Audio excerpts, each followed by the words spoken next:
സംഘത്തിൽ ഇവിടെ എത്തിച്ചേർന്ന വിശിഷ്ട അതിഥികളെ, എല്ലാവർക്കും എൻ്റെ നമസ്കാരം. സത്യവും അഹിംസയുമാണ് എൻ്റെ മതം.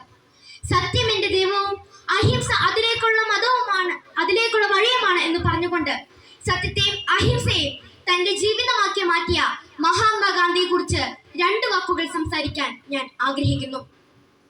ആ വലിയ ദീപം അണഞ്ഞു പോയെങ്കിലും അതെന്റെ ജീവിതം പകരുന്ന ആശയങ്ങളുടെ പ്രകാശം ഇന്നും ഭാരതത്തെയും ലോകത്തെ തന്നെയും ജ്വലിപ്പിച്ചു കൊണ്ടേയിരിക്കുന്നു. ഗാന്ധിജിയുടെ പക്വമായ രാഷ്ട്രീയ നീക്കങ്ങളാണ് ഇന്ത്യക്ക് സ്വാതന്ത്ര്യം നേടിത്തന്നതെന്ന് ചരിത്രം പഠിക്കുന്ന നമുക്കൊക്കെ അറിയാം.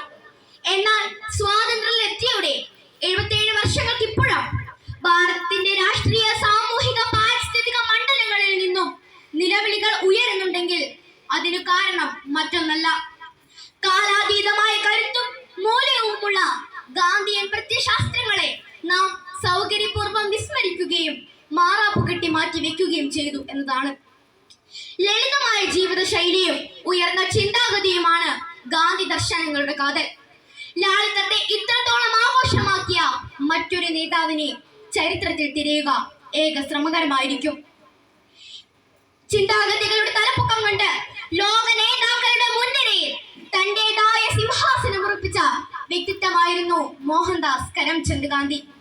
സത്യം, അഹിംസ, സത്യാഗ്രഹം, സ്വരാജ്, സ്വദേശ ഉൽപ്പന്ന പ്രോത്സാഹനം, അധികാര വികേന്ദ്രീകൃതം, ശുചിത്വം, പരിസ്ഥിതി പരിപാലനം, സ്ത്രീ ശാക്തീകരണം എന്നീ സമുന്നത ആശയങ്ങളുടെ സമന്വയമാണ് ഗാന്ധി ദർശനങ്ങളുടെ കാതൽ.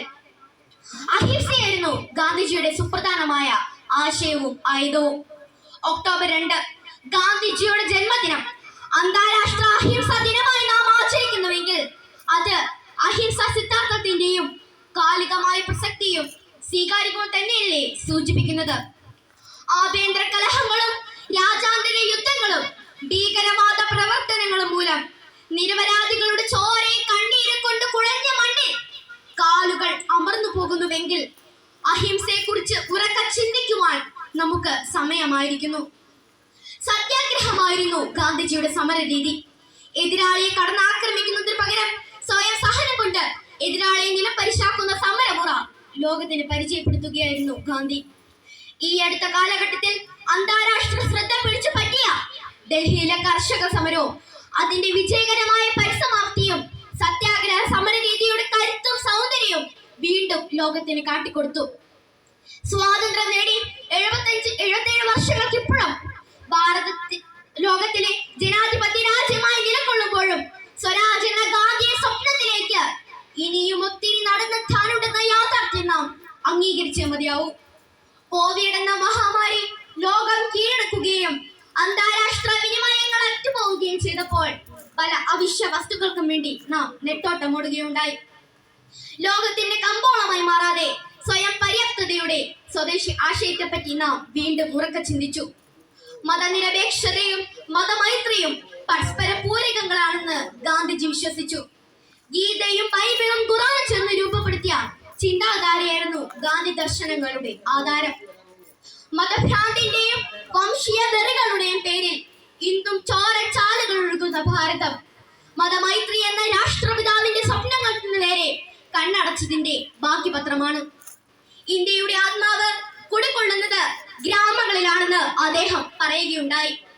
അധികാരം ഏതെങ്കിലും ഒരിടത്ത് കുന്നുകൂടി കിടക്കേണ്ടതല്ലെന്നും മറിച്ച് വികേന്ദ്രീകൃതമായിരിക്കേണ്ടതാണെന്നും അപ്പോഴാണ് ജനാധിപത്യ സംവിധാനത്തിന്റെ സൗന്ദര്യം ദർശനീയമാവുകയെന്നും അദ്ദേഹം നമ്മെ പഠിപ്പിച്ചു. ഒരു പൗരന്റെ വ്യക്തിപരവും സാമൂഹികവുമായ ജീവിതത്തിൽ സകല മേഖലകളിലും അതിന്റെ സമഗ്രതയിൽ ഉൾക്കൊള്ളുന്നതായിരുന്നു ഗാന്ധിയൻ ദർശനങ്ങൾ. അവയുടെ പ്രസക്തി കാലാതീതമാണ്. നമുക്ക് ഗാന്ധിയൻ ദർശനങ്ങളുടെ മഹാദീപശിഖയിൽ നിന്നും ജീവിതത്തിൽ ഒരു തിരി തെളിക്കാം. നവമായൊരു വ്യക്തിത്വവും നവീനമായൊരു സമൂഹവും രൂപപ്പെടുത്താം. പുതിയൊരു ഇന്ത്യയെ കെട്ടിപ്പടുക്കാം. രാഷ്ട്രപിതാവിന്റെ സ്വപ്നത്തിലേക്ക് ജീവൻ പകരാം. ജയ് മഹാത്മാ, ജയ് ഹിന്ദ്.